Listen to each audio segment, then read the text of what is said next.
Nearly 3 days before the wedding, his wealthy parents aggressively pushed a prenup at my face, smirking as though victory was theirs.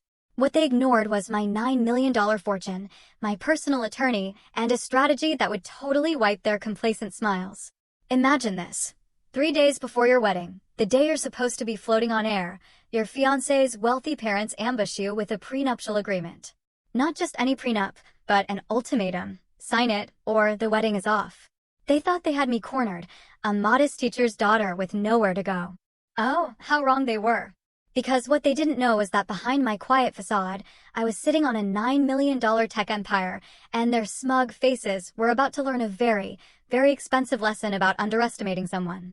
My name is Sophia Williams, and I was 28 years old, head over heels in love with Ethan Blackwood. Everything felt perfect, like a dream I'd worked my whole life for. But that dream quickly turned into a nightmare when his family decided to play a twisted game of power. I grew up in a comfortable, middle-class neighborhood in Chicago. My parents were high school teachers, and they taught me the real value of education and hard work. Wealth wasn't something we had, but we had something far more precious: values. Every single penny of my college tuition at Northwestern came from scholarships I clawed my way to with countless all-nighters and perfect grades. I graduated with honors in computer science, and I dove headfirst into the tech world, hungry to build something of my own, on my own terms. My biggest cheerleader was my grandfather. When he passed away during my senior year, he left me an unexpected inheritance. He'd lived a modest life, but his quiet wisdom had translated into decades of smart investments, leaving me with a staggering $7 million. I invested most of it, using just a small portion to fund my tech startup, focusing on educational software. By 26, my company's valuation had added another $2 million to my net worth. So, yeah, I was a multimillionaire, but you'd never know it by looking at me. I lived in a nice but unassuming apartment, drove a practical car, and dressed well, but never extravagantly. My wealth was my private business, known only to my parents, my best friend Jenna, and my financial advisors. I wanted to succeed or fail based on my own merit, not on the size of my bank account. I met Ethan at a charity gala, one of those fancy Chicago events benefiting educational programs for underprivileged kids. My company had donated software, and I was there representing our contribution. Ethan was there because, well, the Blackwoods always made appearances at important social functions. He stood out immediately, not just because of his tall frame and warm brown eyes, but because, unlike the other trust fund attendees, he was genuinely engaged with the cause.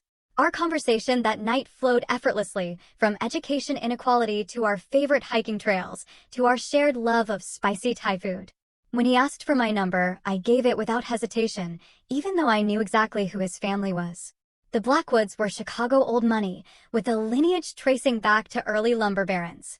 Their law firm, Blackwood and Associates, represented half the corporate power players in the Midwest. Our first date was a picnic in Millennium Park where Ethan brought homemade sandwiches and casually admitted he'd looked up my company online and was genuinely impressed by my work. That was Ethan all over.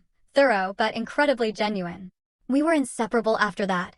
Weekend hikes, cooking disasters in my tiny kitchen, intellectual debates that sometimes lasted until sunrise, and a deep physical connection that made everything else fade away.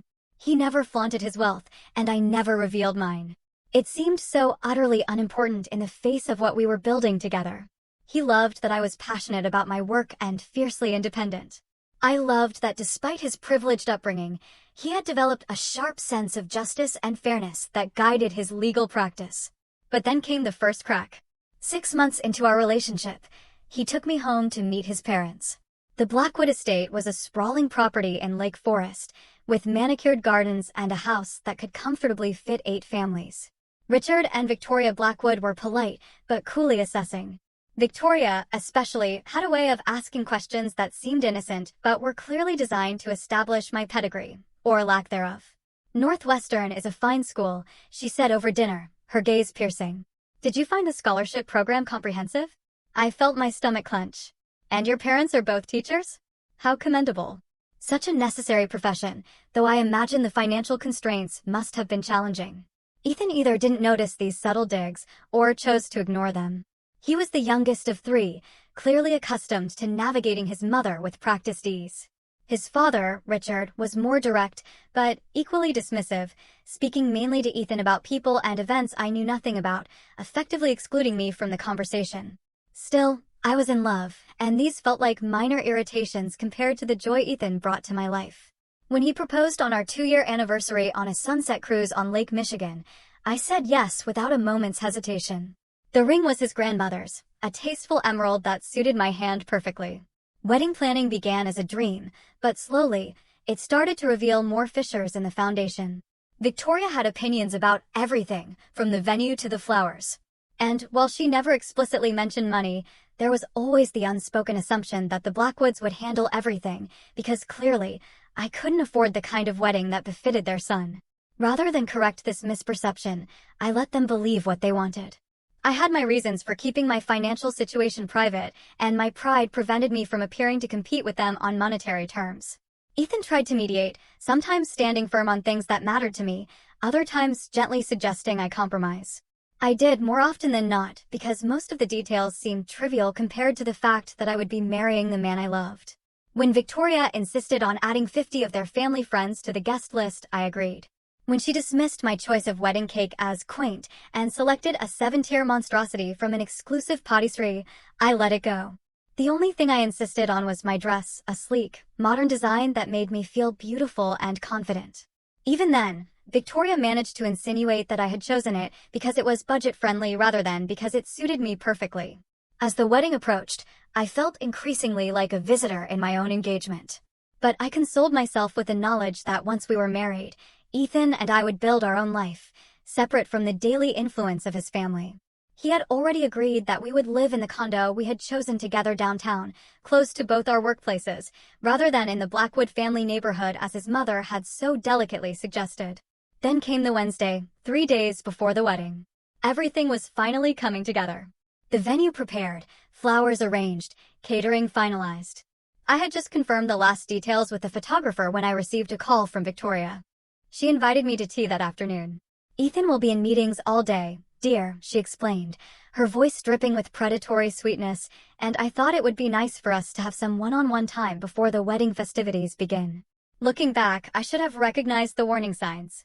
But I was operating on minimal sleep and maximum stress, and all I registered was the opportunity to perhaps finally connect with my future mother-in-law. I had no idea I was walking into an ambush that would test not just my patience, but the very foundation of my relationship with Ethan and his family. The Blackwood estate looked even more imposing in the clear light of that afternoon. The stone facade gleamed, the circular driveway immaculately maintained, not a pebble out of place. As I pulled up in my modest Audi, I noticed Richard's Mercedes also parked in the driveway. That was unexpected. Victoria had mentioned nothing about him joining us. The housekeeper, Marta, answered the door with her usual reserved smile and led me to the formal sitting room, rather than the sunroom where Victoria typically took tea.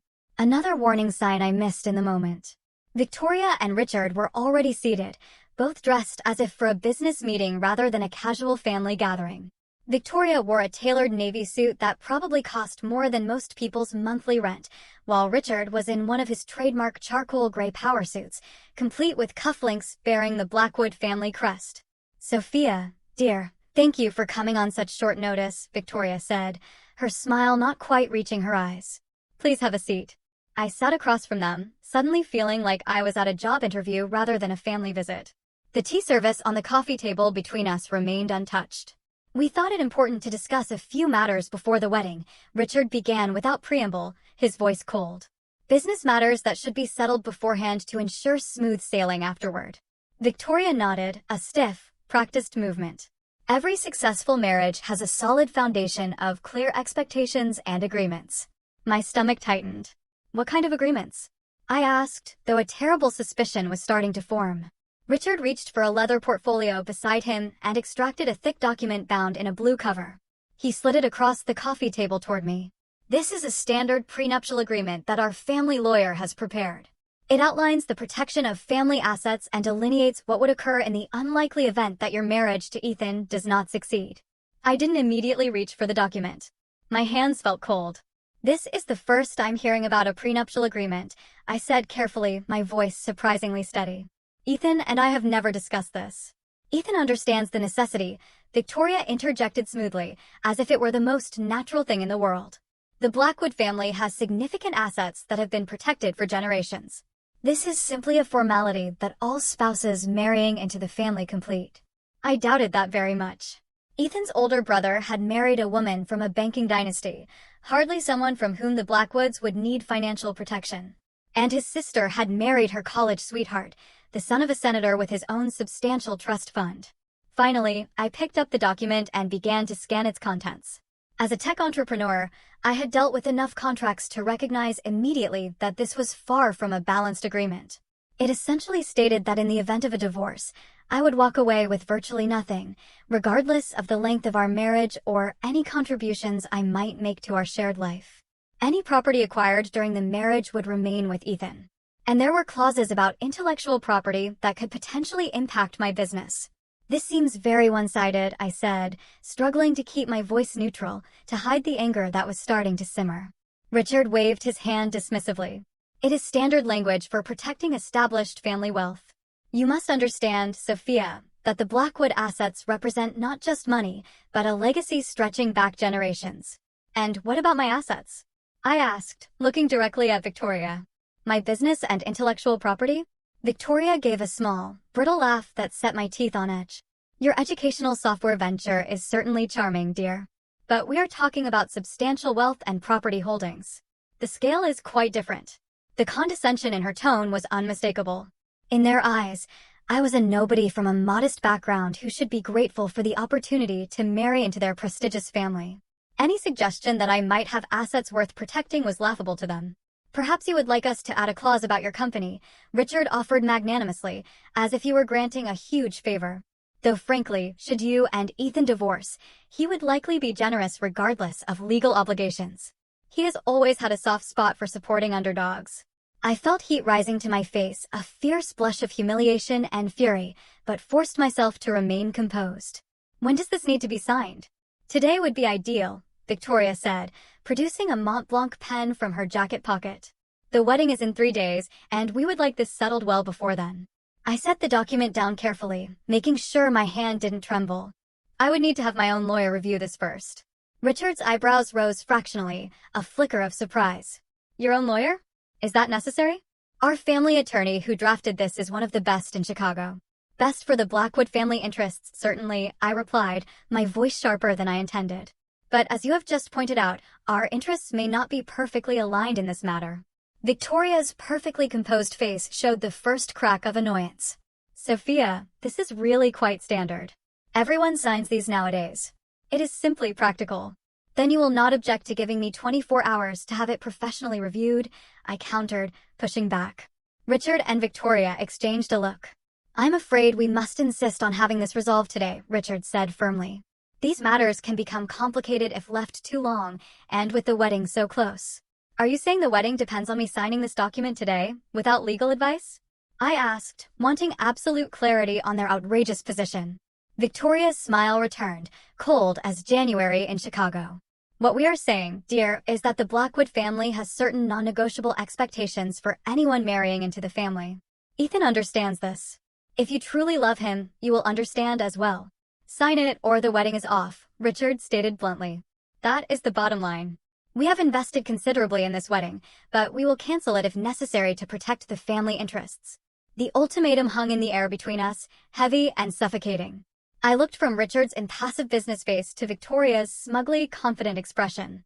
They were absolutely certain of their power in this situation. In their minds, I was a nobody, facing the impossible choice between signing away my rights or losing the man I loved and humiliating myself with a canceled wedding. They expected me to cave immediately. I stood up, gathering the prenuptial agreement. I will need to discuss this with Ethan. Ethan is aware of our position, Victoria said dismissively. He may have been reluctant to broach the subject with you directly, but he understands family obligations. That stung more than anything else they had said. The idea that Ethan knew about this ambush and had allowed it to happen made my chest constrict painfully. Nevertheless, I said, clutching the document perhaps a bit too tightly, I will need to speak with him before making any decisions. Richard stood as well, buttoning his suit jacket in a practiced gesture. You have until tomorrow morning, Sophia, 9 a.m. We will expect your signature or your decision to cancel the wedding. We truly hope you will make the sensible choice, Victoria added, not bothering to stand. Ethan cares for you deeply. It would be a shame to hurt him over a simple formality that protects everyone involved. I nodded stiffly and turned to leave, the prenup feeling like a lead weight in my hands. As I walked out to my car, I heard Victoria's voice drifting from the open window of the sitting room. She will sign. Where else would she find a match like Ethan? Certainly not in whatever community college circles her parents frequent. Richard's low laugh and response was the final turn of the knife. I got into my car, placed the prenup on the passenger seat, and managed to drive past the ornate gates of the Blackwood estate before the tears started to fall. The drive home was a blur. Tears streamed down my face as Chicago's upscale neighborhoods gave way to the more familiar landscape of downtown. I had to pull over twice when the crying made it impossible to see the road clearly. My phone rang 4 times, Ethan's name flashing on the screen, but I let it go to voicemail. I needed to process what had happened before I could talk to him. At a red light, memories flashed through my mind like scenes from a movie I had somehow starred in without realizing. Victoria commenting on my practical choice of car when I drove it to their house for the first time. Richard asking pointed questions about my business model and then dismissing educational technology as a niche market without real growth potential. The Christmas dinner where Ethan's brother had asked if I would be keeping my little company going after marriage, as if it were a hobby rather than my passion and livelihood. I had ignored or excused all these moments, believing they were isolated incidents or misunderstandings. Now I saw them as part of a damning pattern, a consistent underestimation of my worth because I lacked their pedigree and perceived wealth. When I finally reached my apartment, I called the one person I knew would understand. They did what? Jenna's voice rose with indignation over the phone. 3 days before the wedding? That is beyond tacky sophomore. It's straight up manipulative. Jenna had been my roommate in college and remained my closest friend. She knew everything about me, including the full extent of my financial situation, which was why she found the Blackwoods' behavior particularly galling. The worst part is that apparently Ethan knew, I said, curling up on my couch with the phone pressed to my ear. He just didn't have the guts to tell me himself. You don't know that for sure, Jenna cautioned. His parents could be bluffing. Either way, it doesn't look good for him, I replied, my voice cracking. Either he knew and let them ambush me, or he has so little control in his relationship with them that they can threaten to cancel his wedding without his knowledge. Jenna was quiet for a moment. What are you going to do about the prenup? Have you read through all of it yet? Enough to know it's completely one-sided. They even have clauses that could affect my intellectual property rights to my company's software. Are you serious? That is outrageous. Jenna's outrage mirrored my own. You know what you need to do, right? Call Harold first thing tomorrow. Harold Winters had been my grandfather's attorney and continued to manage my legal affairs. He was shrewd, experienced, and most importantly, completely devoted to protecting my interests. I will, I promised. But first, I need to talk to Ethan. I need to understand where he stands in all this. After hanging up with Jenna, I finally gathered the courage to call Ethan back. He answered on the first ring. Sophia, thank God. Mom said you left upset. What happened? His concerned tone almost made me falter, but the memory of Victoria's smug face strengthened my resolve. What happened, I said carefully, my voice flat, is that your parents ambushed me with a prenuptial agreement and told me I either sign it by tomorrow morning or the wedding is off. They also implied you were fully aware of this plan. The silence on the other end was damning. Ethan? I prompted, my heart sinking. I didn't know they were going to approach you like that, he finally said, his voice strained. I told them I would discuss it with you myself. So, you did know about the prenup, I confirmed, a cold ache spreading through my chest. Sophia, try to understand. Every marriage in my family for generations has had a prenuptial agreement. It's just how things are done. And you didn't think this was something to mention to me before your parents cornered me 3 days before our wedding? He sighed heavily. I was going to bring it up. I just kept putting it off because I knew it would upset you, and wedding planning was already stressful enough. So, you left it for your parents to handle, like I'm some problem to be managed? That's not fair, Ethan protested, a hint of frustration in his voice. I was trying to protect you. Protect me? I laughed bitterly, a sharp, humorless sound. By letting your parents blindside me with an ultimatum? By letting them include clauses that could affect my business? That's not protection, Ethan. That's cowardice. You're overreacting, he said, his voice taking on the placating tone I had heard him use with difficult clients. It's just a standard legal document. Everyone signs them these days. Have you actually read it? I challenged. Another telling pause. Not in detail, he admitted. Dad said it was the standard family template. The standard family template that ensures I walk away with nothing in a divorce, regardless of what I contribute to our marriage or how long we're together? I summarized, my voice laced with sarcasm. The template that could potentially give your family claim to intellectual property developed by my company? That can't be right, Ethan said, but uncertainty had crept into his voice. Dad wouldn't do that. Read it yourself, I suggested, my patience wearing thin. Section 4, paragraph 3. I heard rustling on his end, presumably as he located a copy of the document. I need to look this over more carefully, he said after a moment, sounding troubled. Some of this language is more aggressive than I expected. Your parents gave me until 9 a.m. tomorrow to sign it or cancel the wedding, I reminded him, the weight of the ultimatum pressing down. What is your position on that ultimatum? They shouldn't have done that, he said quickly. Of course, the wedding is not contingent on this. We can work it out. Can we? I pushed. Because your mother made it very clear that this is a non-negotiable condition for marrying into the Blackwood family. Mom can be intense, but she doesn't make these decisions. We do. I wanted to believe him, but doubt had taken root deep in my heart. Then call them right now. Tell them the ultimatum is off the table, and that we will address this after the wedding. Sophia, be reasonable. We can't just dismiss this entirely. A prenup makes sense given the circumstances. What circumstances? I pressed, my voice low and dangerous. The fact that your family has money and I, presumably, do not? It's more complicated than that, he hedged, clearly uncomfortable. There are family trusts, business interests, things far too complex for a simple teacher's daughter to understand. I finished for him, echoing the condescension I had heard in Victoria's voice. That's not what I meant, and you know it. Ethan said, frustration evident in his tone. Why are you making this so difficult? It's just a piece of paper that hopefully we'll never need. If it's just a piece of paper, why is it worth threatening to cancel our wedding over? He had no good answer for that. I need some time to think, I said finally, my voice weary. And you need to decide where you stand, Ethan. With your parents or with me. That's not a fair choice, he protested. I love you, but they're my family.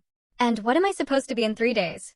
I asked quietly, the question hanging between us unanswered, heavy with unspoken pain. I'll call you tomorrow, I said, and ended the call before he could respond. I sat in the silence of my apartment, the phone clutched in my hand, tears threatening again. Then I noticed the prenup still sitting on my coffee table, and something shifted inside me. Sadness gave way to a steely, unshakable determination. If the Blackwoods wanted to make this about money and power, perhaps it was time they learned I had both. I opened my laptop and pulled up my financial portfolio. My grandfather's inheritance had grown to $7.5 million through careful investment. My company, Edutech Solutions, had recently been valued at $1.5 million during our last funding round, bringing my total net worth to around $9 million. Not Blackwood money perhaps, but substantial enough to change the dynamics of this conversation entirely. For 3 years, I had kept my financial situation private, not out of shame, but because I wanted to be loved for myself, not my bank account. I had watched Ethan's friends and acquaintances treat him differently because of his family name and wealth, and I had no desire for that kind of superficial attention. Besides, in the tech world, flying under the radar had strategic advantages. But now, facing the prospect of signing away my rights or losing the man I loved, I realized my silence had allowed the Blackwoods to construct a narrative about me that was entirely false. They saw me as a gold digger, reaching above my station, when in reality, I was a successful businesswoman choosing to share my life with their son as an equal. As this realization crystallized, a plan began to form in my mind. I would not be bullied or manipulated. I would not sign their one-sided prenup, but neither would I walk away from the man I loved without a fight. I sent a quick text to Harold. Need urgent meeting tomorrow morning at 7 a.m. prenup situation. Wedding in 3 days. We'll explain in person. His response came quickly. We'll be at your office at 7 sharp. Bring all documents. I slept fitfully that night, cycling through anger, hurt, determination, and doubt. By morning, however, one thing was clear, the time for hiding my success was over. The Blackwoods had forced this confrontation, and now they would have to deal with the real Sophia Williams, not the modest school teacher's daughter they thought they could intimidate. At 6 a.m. the next morning, I was already at my downtown office, reviewing the prenuptial agreement line by line and making notes. I had dressed deliberately in one of my power outfits, a tailored charcoal gray suit that projected confidence and authority. My hair was pulled back in a sleek ponytail, and I wore the pearl earrings my grandfather had given me for my college graduation, a subtle reminder of where I came from and the values that had guided me to success. Harold arrived precisely at 7 a.m., immaculate as always in his bespoke suit, silver hair perfectly combed, carrying his weathered leather briefcase that had seen decades of legal battles. At 72, he was still one of the sharpest attorneys in Chicago, with a reputation for being ruthlessly effective while maintaining impeccable ethics. "Good morning, Sophia," he greeted me, setting his briefcase on my conference table. "I must say, when I received your text, I was quite surprised. You never mentioned a prenuptial agreement in our previous wedding discussions." "Because there wasn't one until yesterday," I explained, handing him the document. 3 days before the wedding, my future in-laws ambushed me with this and an ultimatum: sign it by 9 a.m. today, or cancel the wedding. Harold's bushy eyebrows rose as he accepted the document. "That is rather unorthodox timing, to put it mildly." "Read it," I urged, particularly Section 4 on intellectual property and Section 6 on asset division. He put on his reading glasses and began scanning the document, his expression growing increasingly grave as he progressed. After about 15 minutes of careful reading, he sat it down and removed his glasses. "This is one of the most aggressively one-sided prenuptial agreements I have seen in 45 years of practice," he stated flatly. "And I have seen some doozies, especially among old money families. Can you fight it?" I asked, a tremor of hope in my voice. A slow smile spread across Harold's face, the kind that had likely struck fear into opposing counsel for decades. "My dear, I will not just fight it. I will eviscerate it and replace it with something that actually protects your substantial interests." He opened his briefcase and extracted a legal pad. "Let us be clear about your position. Your net worth currently stands at approximately $9 million. Correct?" I nodded. "And the Blackwoods are unaware of this fact." "Completely unaware," I confirmed. "I have always kept my financial situation private. Only my parents, Jenna, and you know the full extent of it." Harold chuckled, a deep, rumbling sound that conveyed genuine amusement. "Well, this is going to be quite the revelation for them." He tapped his pen against the legal pad. "Do you want to salvage this relationship, or should we simply refuse their terms and let the chips fall where they may?" The question gave me pause. Despite everything, I did love Ethan. The issue was not with him directly, but with the power dynamics his family was trying to establish. "I want to salvage it," I said finally. "But only if Ethan is willing to stand with me as a true partner, and only if his family recognizes that I am entering this marriage as an equal, not as some charity case they are graciously welcoming despite my perceived lack of pedigree." "Very well," Harold nodded. "Then we craft a counteroffer, a fair and balanced prenuptial agreement that protects both parties equally." For the next 2 hours, Harold and I worked on creating a new document. He drafted language that protected both my assets and Ethan's, established fair terms for property division in the event of divorce, and most importantly, included ironclad protection for my intellectual property and business interests. "Now for the presentation strategy," Harold said as we finalized the document. "Timing and setting will be crucial." I considered this carefully. There are 2 conversations that need to happen. First, I need to speak with Ethan privately. Then, assuming that goes well, we need to present this to his parents together. "I suggest a neutral location for the family meeting," Harold advised. "Somewhere public enough to discourage extreme reactions, but private enough for a confidential discussion."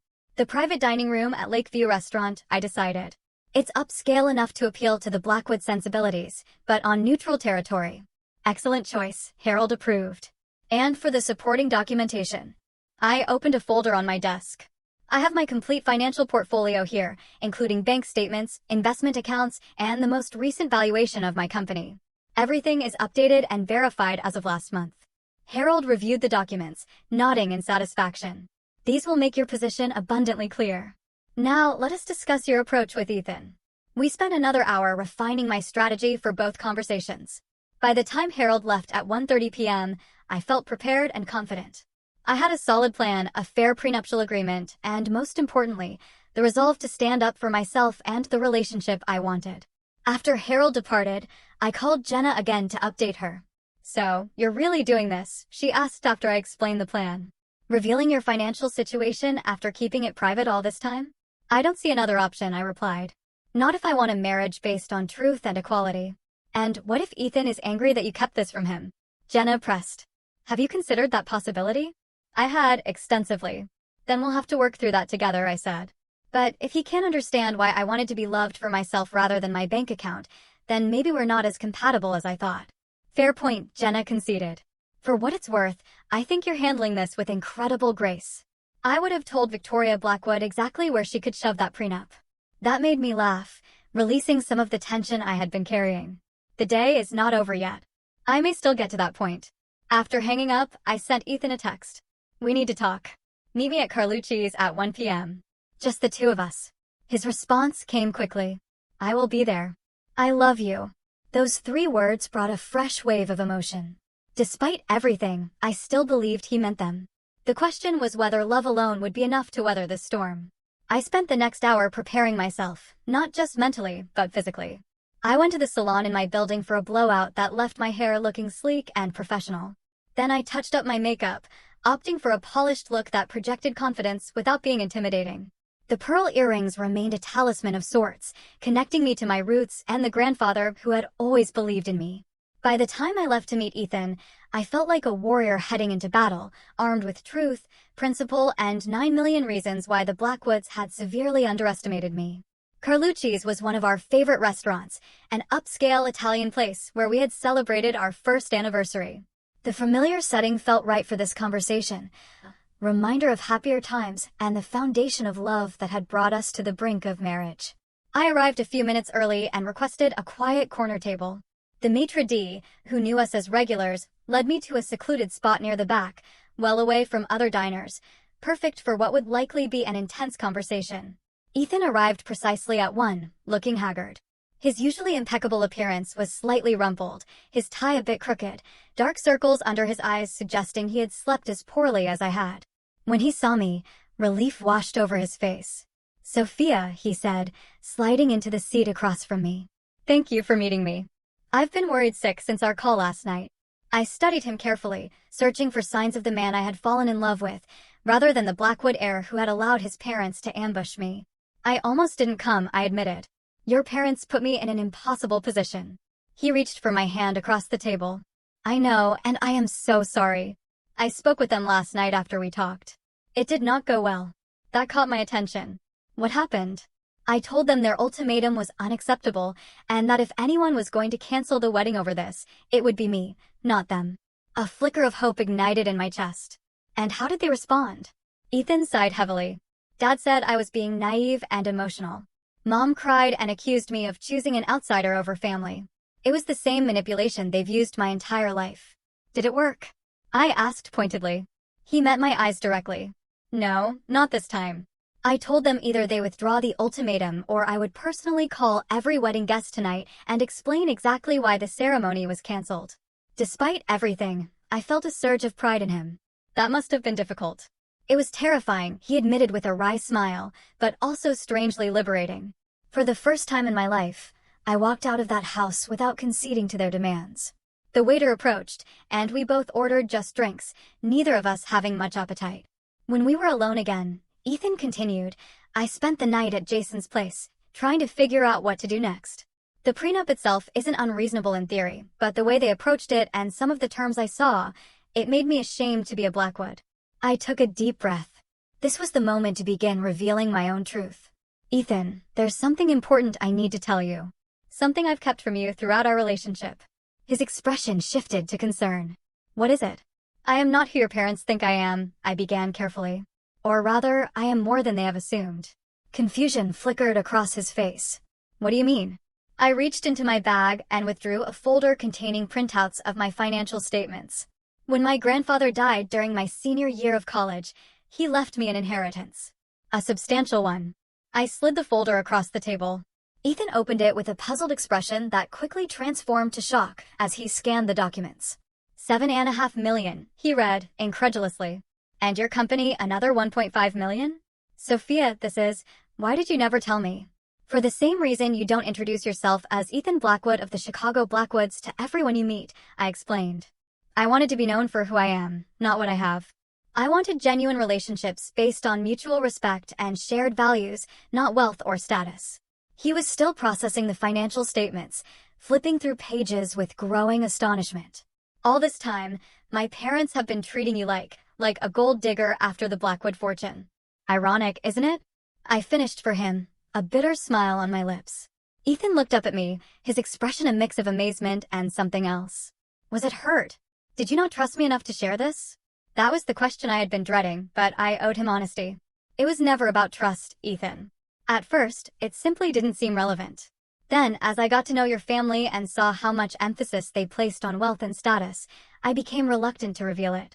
I didn't want to be valued for my bank account. And, honestly, I was curious to see how they would treat me without knowledge of my financial situation. As a test, he asked, a note of defensiveness entering his voice. Not of you, I clarified quickly. Never of you. But yes. In some ways, it became a test of your family's character. One they failed spectacularly yesterday. Our drinks arrived, providing a brief respite from the intensity of the conversation. When the waiter departed, Ethan took a long sip of his scotch before speaking again. I understand your reasoning, he said slowly, but I can't help feeling there was a lack of transparency between us. That cuts both ways. I should have told you about the prenup expectations, and you should have told me about your financial situation. He was right, and I acknowledged it with a nod. You're right. Perfect honesty would have avoided this entire situation. But we're here now, and we need to decide where we go from here. What do you want to do? He asked, and I could hear the genuine question beneath the words. He was not just asking about the prenup or the wedding, but about us, our future. I pulled out another folder, this one containing the prenuptial agreement Harold and I had drafted that morning. I want a marriage of equals, I said, sliding it toward him. I want a partnership where we both protect what we have built individually while committing to build something greater together. And I want in-laws who respect me as that equal partner, not as some charity case their son nobly rescued from middle-class obscurity. Ethan opened the folder and began reading the new prenup. As a lawyer himself, he quickly grasped the fairness of the terms compared to his parents' version. This is entirely reasonable, he said, looking up. Balanced protection for both parties, clear terms on intellectual property, fair approaches to future earnings and assets acquired during marriage. That's what a prenuptial agreement should be, I replied. Not a weapon, but a shield that protects both parties equally. He closed the folder and reached for my hand again. This time, I allowed him to take it. So, what happens next? That depends on you, I told him. Honestly, I need to know where you stand, Ethan. Not just about the prenup, but about our relationship and your family's role in it. I need to know that when we say our vows in 3 days, we are truly becoming a team that faces the world together, including your parents. Ethan squeezed my hand, his eyes never leaving mine. When I left my parents' house last night, I made a choice. I chose us. Not because it was easy, but because it was right. I love you, Sophia. I love your brilliance, your integrity, your compassion. Whether you have $9 or $9 million does not change that. The sincerity in his voice melted some of the ice that had formed around my heart. Then here is what I propose, I said. We meet with your parents this evening. Together, we present this new prenuptial agreement as non-negotiable.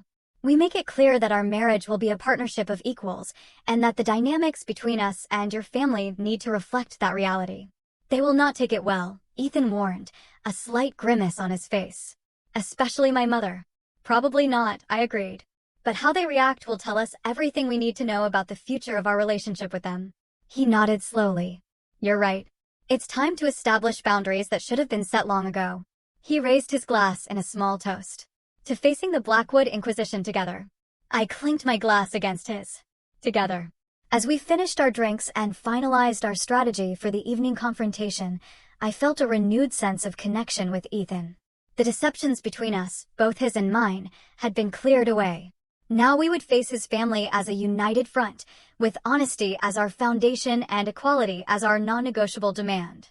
I sent a quick text to Harold confirming that the first phase of our plan had succeeded. His response was typically succinct. Excellent. Remember, no compromises on the key terms. Good luck. Luck, I thought, as Ethan and I left the restaurant hand in hand, might not be necessary. We had truth on our side now, and in my experience, that was a far more powerful weapon than luck could ever be. At precisely 6 p.m., our car pulled up to the entrance of Lakeview Restaurant. I had chosen it carefully, not just for its neutral territory status, but for its reputation as one of the most discreet, high-end establishments in Chicago. The staff was known for their professionalism and ability to pretend they heard and saw nothing, no matter how heated a business discussion might become. Ethan helped me from the car, his hand warm and reassuring against mine. We had spent the afternoon refining our approach and reviewing the new prenuptial agreement together, strengthening our united front.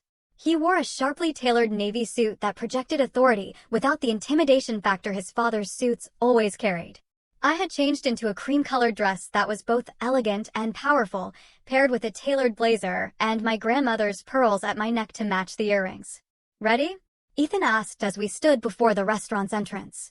"As ready as I'll ever be," I replied, squeezing his hand. The maitre d' greeted us by name and led us to the private dining room I had reserved. It was tastefully appointed with a mahogany table that could seat 10, though only 4 place settings had been arranged. Crystal glasses caught the light from the elegant chandelier overhead, and the walls were adorned with tasteful original artwork. The large windows offered a stunning view of Lake Michigan, the water glittering in the early evening light. "Your other guests have not yet arrived," the maitre d' informed us. "Would you care for drinks while you wait?"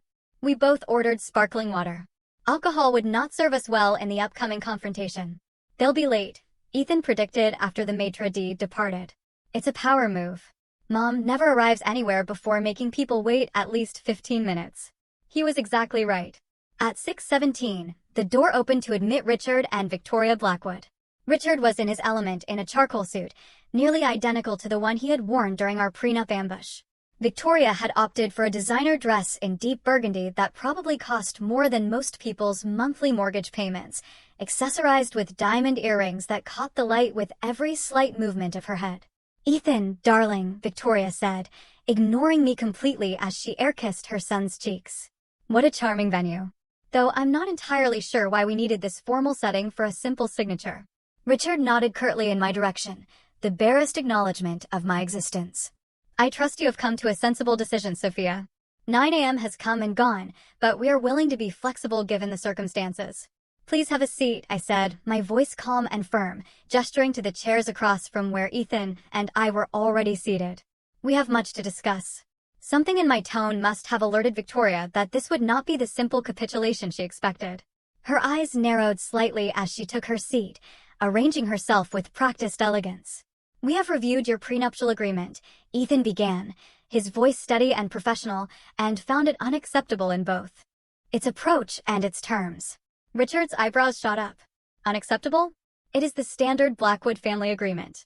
Your brother and sister both signed identical documents without this drama."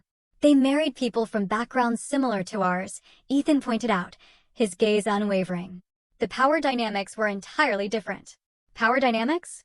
Victoria repeated with a dismissive wave of her manicured hand. "This is not some sociological experiment, Ethan. It is a simple legal protection that any prudent family would insist upon." I placed my leather portfolio on the table, opening it to reveal our counterproposal and supporting documents.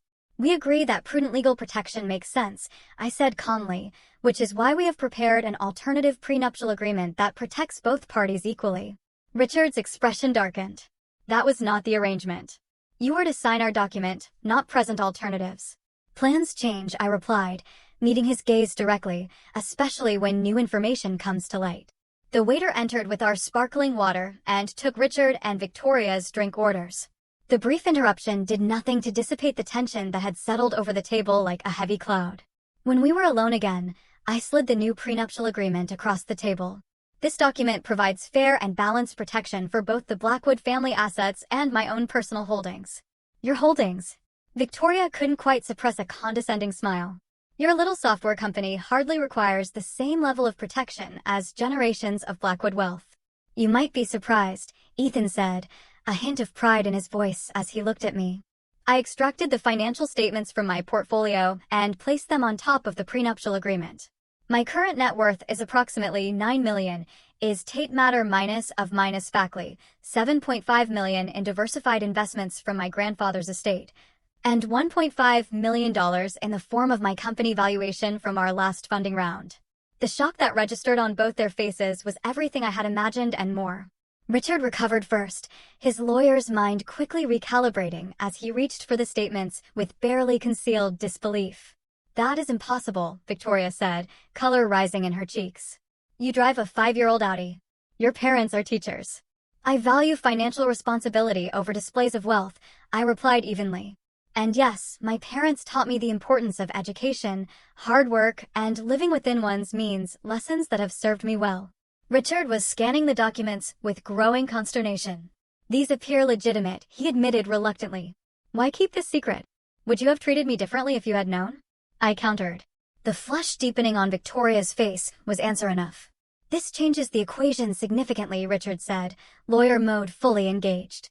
Now, we would need to review any alternative agreement carefully before proceeding. Of course, I agreed. That is only fair. Just as it would have been fair to give me time to review your original document with my attorney. Victoria was still struggling to reconcile her perception of me with the financial reality before her. Your grandfather left you $7 million? What did he do? He invested wisely over a lifetime of modest living, I explained. Not unlike the first Blackwood who built your family fortune, I imagine. That comparison clearly did not sit well with Victoria. But before she could respond, Ethan spoke up. Mom, Dad, the issue here is not just the prenup itself, but how this entire situation has been handled. Springing this on Sophia 3 days before our wedding was inappropriate and disrespectful. We thought it best to resolve it efficiently, Richard defended, though with notably less conviction than before. By threatening to cancel our wedding if she didn't comply immediately? Ethan challenged. That is not efficiency. It is coercion. Victoria turned to her son, switching tactics.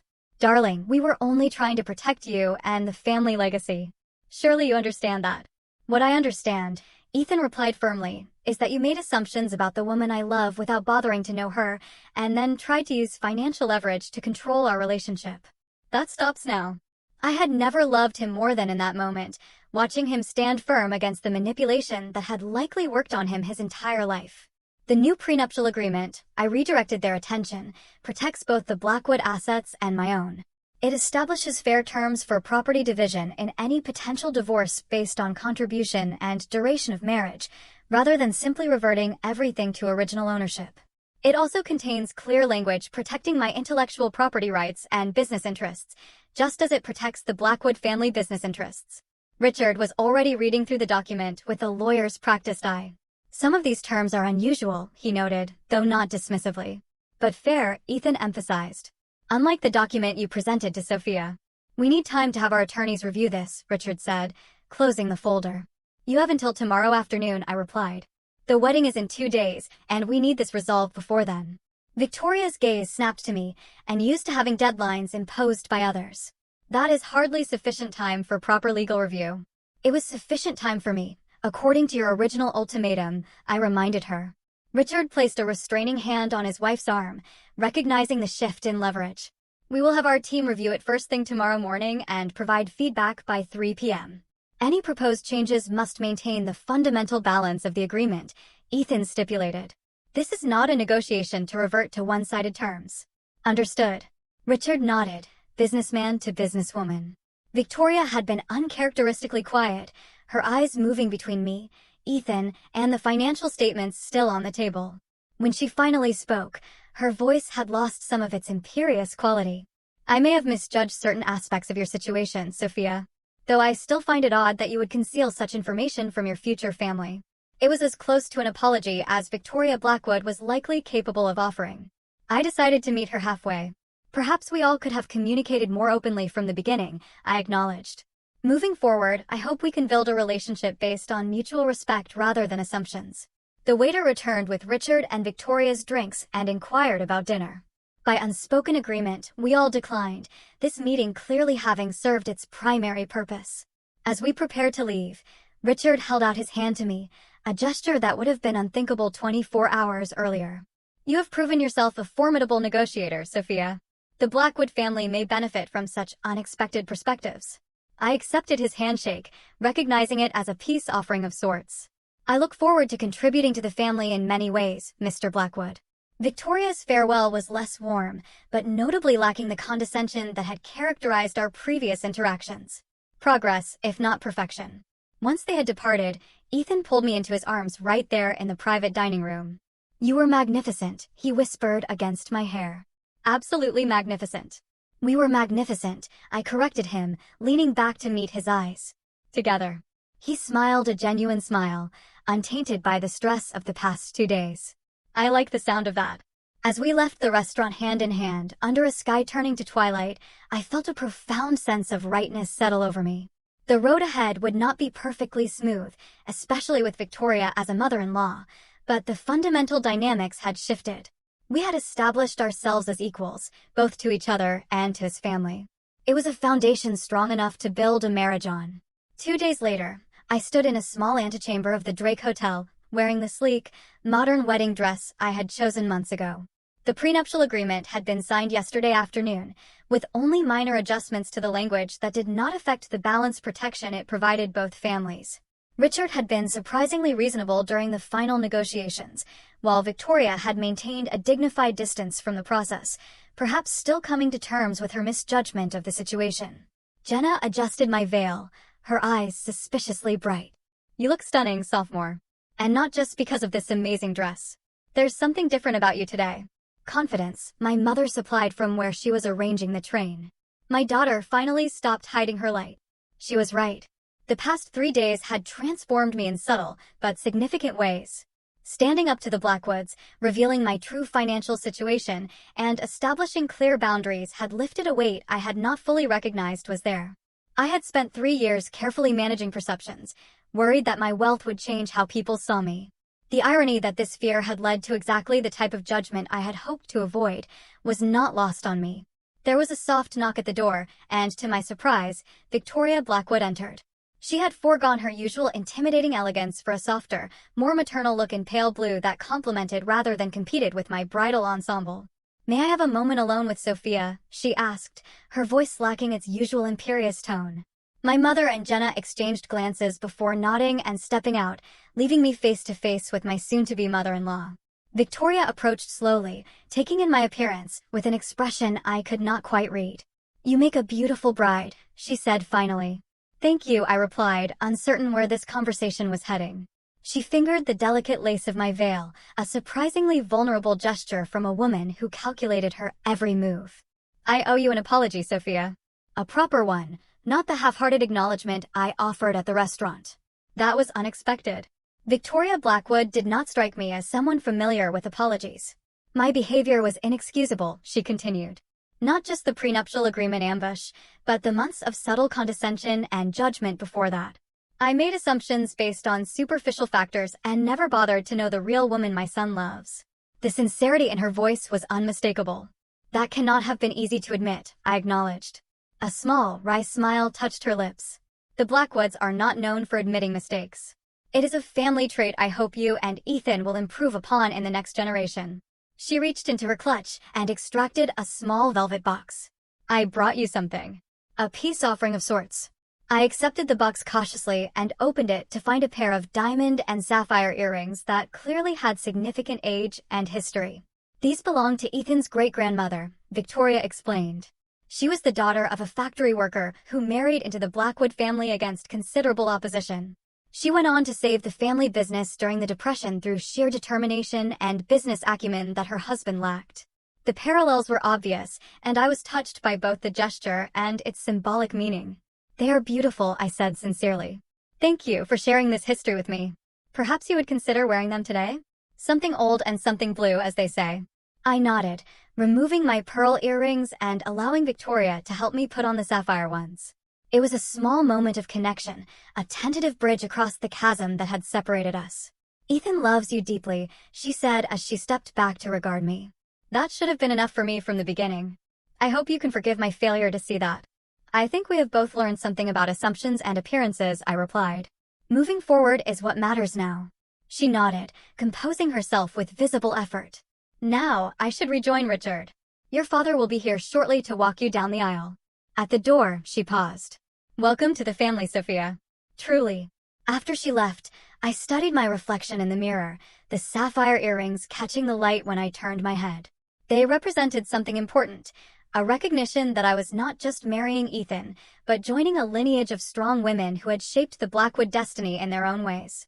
My father arrived minutes later, his eyes growing misty when he saw me. "My brilliant girl," he said, embracing me carefully to avoid disturbing my dress. "Ready to start this new chapter?" "More than ready," I assured him. The ceremony was everything I had hoped for, intimate, despite the 200 guests in attendance. When Ethan saw me walking down the aisle, the love shining in his eyes made everything else fade away. All the stress and conflict of the past week disappearing in the face of what truly mattered. Our vows were traditional but spoken with a depth of meaning that moved many to tears, including, surprisingly, Victoria. At the reception, I noticed subtle shifts in how the Blackwood family and friends interacted with me. Gone was the condescension, replaced by genuine interest and respect. Richard introduced me to his business associates with pride, emphasizing my entrepreneurial success. Victoria made a point of seating me next to her oldest friend, a federal judge, whose approval clearly mattered to her. Ethan noticed it, too. Amazing what $9 million can do for one's social standing, he murmured in my ear as we shared our first dance. It's not about the money, I replied. It's about standing up for yourself and demanding respect. Perhaps a bit of both, he acknowledged with a smile. Either way, I have never been prouder to call you my wife. Our honeymoon in the Greek islands was a blissful escape from family dynamics and prenuptial negotiations. For 2 weeks, we were simply Ethan and Sophia, two people in love exploring whitewashed villages and crystal blue waters. We talked about the future, about building our life together as true partners, and about the boundaries we would maintain with both our families going forward. 6 months later, those conversations were put to the test when Victoria began dropping hints about a Blackwood family tradition of Sunday dinners and the expectation that we would attend weekly. Once a month, Ethan countered firmly when we discussed it privately. We need our own traditions and time together. I agreed, and to my surprise, Victoria accepted this boundary with minimal resistance, perhaps recognizing that the new dynamics between us were healthier for everyone. Richard showed his evolving respect in more practical ways. He invited me to consult on a technology upgrade for the family law firm and actually listened to my recommendations. When my company secured a major contract with the Chicago public school system, he sent a heartfelt congratulatory email. Most significantly, Ethan and I established our own household rhythm, independent of Blackwood expectations. We bought a home that we chose together in a neighborhood we both loved, using a combination of our resources. We made financial decisions as a team, each contributing our expertise, neither dominating the other. The prenuptial agreement that had caused such turmoil remained locked in a safe deposit box, hopefully never to be needed. Its true value had been in the process of creating it, in establishing that our marriage would be a partnership of equals, regardless of family name or net worth. As I reflect on that tumultuous week before our wedding, I am grateful for the crisis that forced us to confront issues that might otherwise have festered beneath the surface for years. Those 3 days of conflict and revelation strengthened our foundation in ways that smooth sailing never could have. I learned that hiding parts of yourself, even with the best intentions, can create more problems than it solves. Ethan learned to stand firm against family pressure when it threatened what truly mattered to him. Together, we discovered that true partnership requires both vulnerability and strength, the courage to reveal your whole self and the fortitude to stand up for the relationship you want to build. To the Blackwoods, wealth had always been about power and status, tools for controlling others and maintaining their position. They initially saw my perceived lack of wealth as a deficiency to be managed. When they discovered my financial reality, they were forced to reevaluate not just their assessment of me, but their entire approach to family relationships. For me, wealth had always been about independence and opportunity, not power over others. That fundamental difference in perspective continues to shape my relationship with my in-laws, sometimes creating tension, but often leading to meaningful conversations about values and priorities.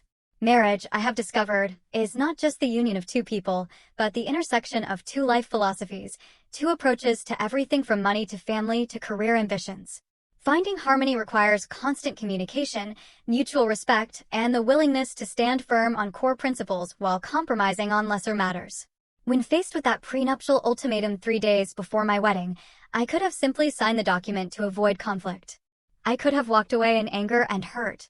Instead, I chose the harder path of confrontation and truth. Not just about my financial situation, but about the type of marriage and family relationship I was willing to accept. That choice set the tone for our marriage and for my place within the Blackwood family, not as an outsider to be managed, but as an equal contributor to be respected. It is a choice I would make again in a heartbeat. Have you ever had to stand your ground against people who underestimated you? Did you reveal your true worth and wipe those smug grins clean? Share your story in the comments below. I'd love to hear it. And if this tale of turning the tables on those who misjudged you resonated with you, please like this video, subscribe to my channel for more stories of triumph and transformation, and share it with someone who might need encouragement to stand up for themselves. Thank you for joining me on this journey. And remember, sometimes the most powerful thing you can do is simply refuse to be less than who you truly are.